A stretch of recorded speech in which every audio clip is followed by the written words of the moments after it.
Hi everyone, my name is Tatiana Alvarez Thomas.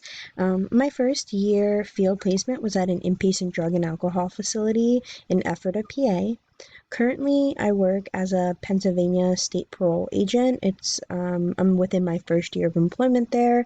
I work as a specialized agent, which means that my caseload is specific, and people come to my caseload for a specific problem, and I help them mitigate that. My caseload is I'm a drug and alcohol agent, so anybody with a chronic history of substance use, people who violate frequently due to substance related issues all come to me, and I have a three-phase program that they work their way through.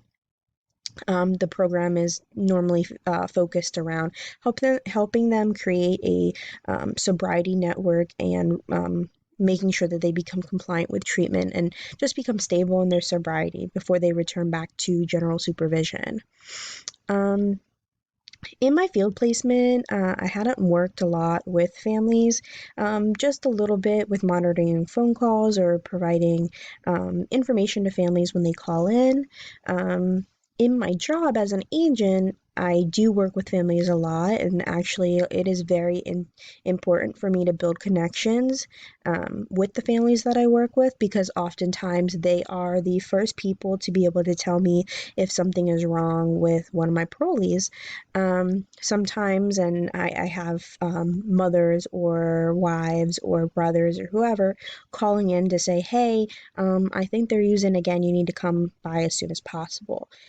So that's not possible unless I take the time to build connections and um, learn different things about the family and how the family works. So I do pay attention to the family system, and I really work that into my session every time I go there.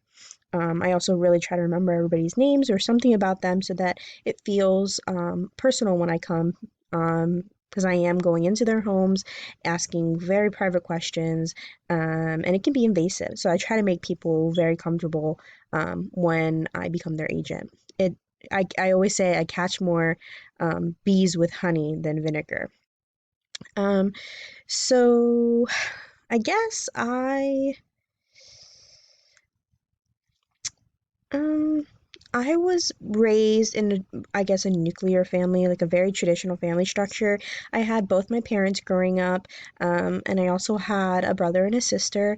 My grandparents were also very involved a lot. They did live with us actually for a little while.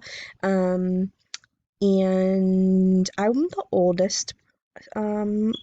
oldest child in my family.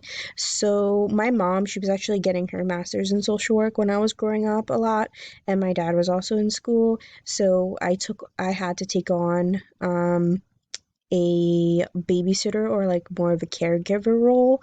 Growing up, I watched my siblings a lot, and I was very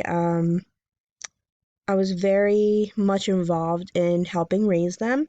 Um, I think because I was in that role, definitely became very responsible very quickly, and I'm very parent-like and motherly, and protective.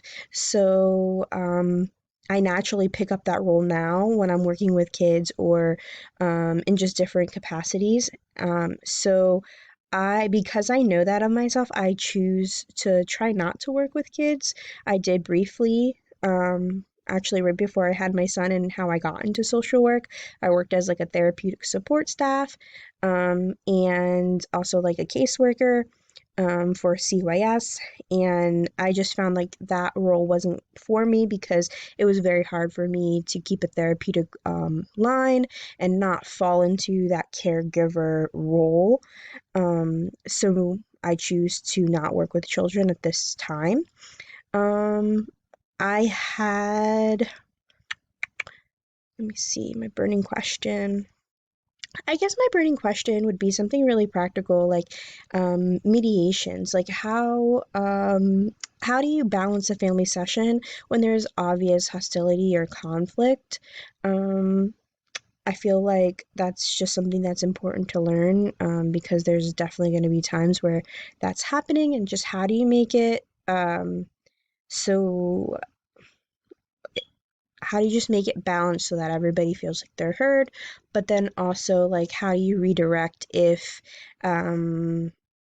something doesn't go your way, like maybe you're anticipating a family member to respond in a more positive way, and then they end up going like totally left, and it, you know, I feel like it could go bad really quick. So, like, how do you work through that? Um, but other than that, I look forward to getting to know you guys more and working through this class. So, thanks and good luck this semester.